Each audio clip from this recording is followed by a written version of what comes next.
प्रयागराज महाकुंभ को लेकर कथावाचक देवकीनंदन ठाकुर का बड़ा बयान आया है। देवकीनंदन ठाकुर ने महाकुंभ में गैर सनातनियों के प्रवेश पर पूरी तरह रोक लगाए जाने की मांग की है। उन्होंने कहा है कि दूसरे धर्म के लोग सिर्फ सनातन धर्मियों की आस्था को दूषित करने, नाटक फैलाने और हमें डिस्टर्ब करने के लिए ही आएंगे। अगर हम उनके मक्का जाने की बात नहीं करते तो हमारे प्रयागराज के महाकुंभ में क्यों आएंगे?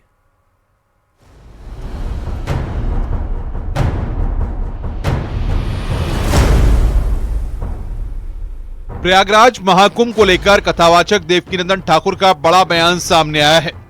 देवकीनंदन ठाकुर ने महाकुंभ में गैर सनातनियों के प्रवेश पर पूरी तरह रोक लगाए जाने की मांग की है। उन्होंने कहा कि दूसरे धर्म के लोग सिर्फ सनातन धर्मियों की आस्था को दूषित करने, नाटक फैलाने और हमें डिस्टर्ब करने के लिए ही आएंगे। उन्होंने कहा कि जो हमारे भगवान और साधु संतों का मान सम्मान न करे उसे महाकुंभ में नहीं आना चाहिए। जो राम की पूजा न करें, जो कृष्ण की पूजा न करें, जो शिव की पूजा न करें, जो देवी की पूजा न करें, जो हनुमान की पूजा न करें, जो गंगा को न माने, जो जमुना को न माने, जो सरस्वती को न माने, जो संतों को न माने, उन लोगों को यहाँ पर नहीं आना चाहिए। कथावाचक देवकीनंदन ठाकुर ने साफ कर दिया है कि वो महाकुंभ में गैर सनातनियों के प्रवेश के खिलाफ हैं। वहीं प्रयागराज पहुंचे बॉलीवुड एक्टर नवाजुद्दीन सिद्दीकी से जब न्यूज 18 नेटवर्क ने बातचीत की तो उन्होंने कहा कि महाकुंभ बहुत बड़ा अनुष्ठान है, सबको आना चाहिए, सभी का आने का मन करता है, ज्यादा से ज्यादा लोग आएं। कुंभ तो एक तरह से देखा जाए महापर्व है और इतना बड़ा पर्व है ये कि हर किसी का आने का मन करता है और मैं तो चाहता हूँ कि लोग ज़्यादा से ज़्यादा तादाद में आए। ये जो है ये हर आदमी वेट कर रहा होता है इस चीज़ की, तो और ये महापर्व है तो ऑफकोर्स हर एक आदमी अपनी लाइफ में ज़रूर देखना चाहता है ये। तो हमें भी बड़ी खुशी होती है कि जब भी महाकुंभ होता है तो उसके दर्शन हो हमें। नवाजुद्दीन सिद्दीकी के बयान को लेकर मुस्लिम स्कॉलर का कहना है कि देवकीनंदन ठाकुर को गंगा जमनी तहजीब को समझना चाहिए। नवाजुद्दीन सिद्दीकी कुंभ मेले में जाने की इच्छा जता रहे और देवकीनंदन ठाकुर कह रहे हैं कि कोई भी सनातनी जो है गैर सनातनी कुंभ मेले में ना आवे। कुंभ के देवकीनंदन ठाकुर कथावाचक हैं, कोई वहाँ के अखाड़ा परिषद में कुछ सदस्य नहीं है और ना ही वहाँ के इंतजामिया कमेटी में कुछ है, और वो अपने ही सनातन भाइयों से बहुत मोटा पैसा लेते हैं कथा कहने का, लेकिन राजनीति से इतना उनको प्रेरित रहते हैं, हमेशा राजनीतिक मुद्दों में बढ़ चढ़ के बोलना, बातें करना। धर्म किसी को गलत नहीं सिखाता है।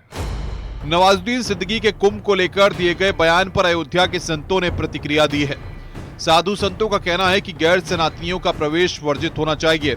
ऐसे में महाकुंभ मेले की पवित्रता को बनाए रखना सरकार की जिम्मेदारी है। तीर्थ राज प्रयाग में सभी लोग आवे, सबका स्वागत है, परंतु विधर्मी देखने के लिए तो आ सकते हैं, उनके अंदर कभी वो भावना ही नहीं आ सकती है। इसलिए मेला की पवित्रता, प्रयागराज की पवित्रता बरकरार रखी जाए, यह प्रयास सरकार को भी करना चाहिए। सनातन की शिक्षा लें, सनातन धर्म का ज्ञान लें, जिहाद और फतवा से अपनी मानसिकता को ऊपर उठाकर और महाकुंभ में जो ये इनको जबरन मुगल बादशाहों ने मुसलमान बना दिया था, अब ये अपने सनातन धर्म को अपनाएं और माँ गंगा में स्नान करके फतवा और जिहाद के पाप से मुक्त हो जाएं। देवकीनंदन ठाकुर ने कुछ दिन पहले सनातन बोर्ड के गठन की मांग को लेकर दिल्ली में धर्म संसद का आयोजन किया था। ऐसे में महाकुंभ से वो एक बार फिर सनातन बोर्ड और हिंदू राष्ट्र की मांग को संतों के जरिए उठाना चाहते हैं। वहीं नवाजुद्दीन सिद्दीकी के बयान ने महाकुंभ में गैर सनातनियों की एंट्री को लेकर बहस छेड़ दी है। न्यूज 18 के लिए ब्यूरो रिपोर्ट।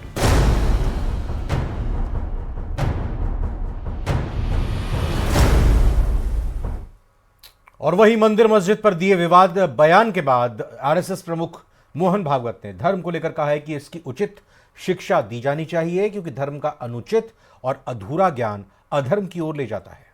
गलतफहमी और नासमझी से विवाद बढ़ते हैं। साधु संतों ने मोहन भागवत के बयान पर आपत्ति जताई है। उनका कहना है कि मंदिर मस्जिद विवाद वही है जहां सामने सबूत नजर आ रहे हैं। वहीं अखिलेश यादव ने भी भागवत के बयान को आधार बनाते हुए बीजेपी पर तंज कसा है। देखिए रिपोर्ट।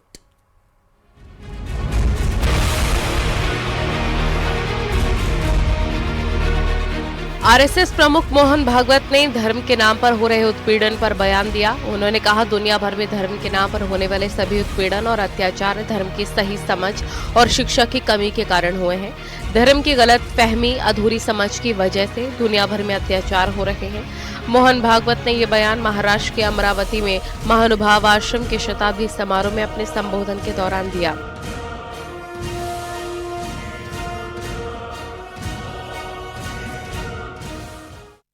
म्हणून हा धर्म समजवावा लागतो आणि समजवणं फार कठीण गोष्ट आहे. मनुष्य समजत नाही. मी खूप ज्ञानी मनुष्य असेल तर त्याला त म्हटल्यावर ताकभात लगेच लक्षात येतो.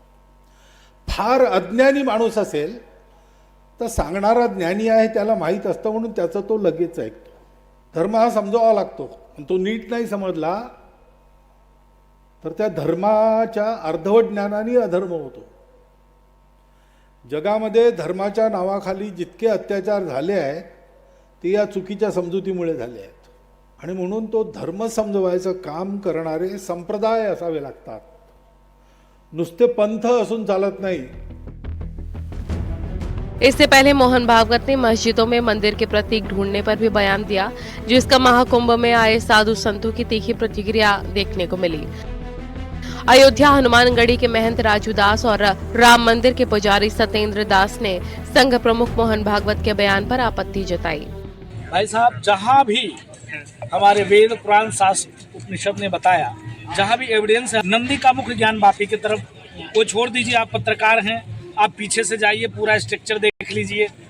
देवी देवता के प्रतीक चिन्ह बने हुए हमारे जो मंदिर होते हैं वही स्ट्रक्चर बने हुए, तब भी आप ये कहो कि ये मस्जिद है तो कैसे हो सकता है? चाहे जो भी मिले, वहाँ सुरंग मिला है और सुरंग मिलने के बाद में बहुत खजाना भी मिला है और बहुत चीज़ ऐसी मिली हैं जो प्रमाण देती हैं कि मंदिर रहा पहले और इसको कब्जा किया गया, इसको ध्वस्त किया गया और इसको किसी न किसी रूप से इस्लामिक रूप में देने के लिए ये प्रयास किया गया, जिसके कारण से अब खुदाई से सब कुछ पता चल रहा है। वहीं अखिलेश यादव ने भागवत के बयान के बहाने बीजेपी पर हमला बोला। उन्होंने कहा, अगर भागवत एक बार सीएम को फोन कर दें तो एक भी सर्वे नहीं होगा।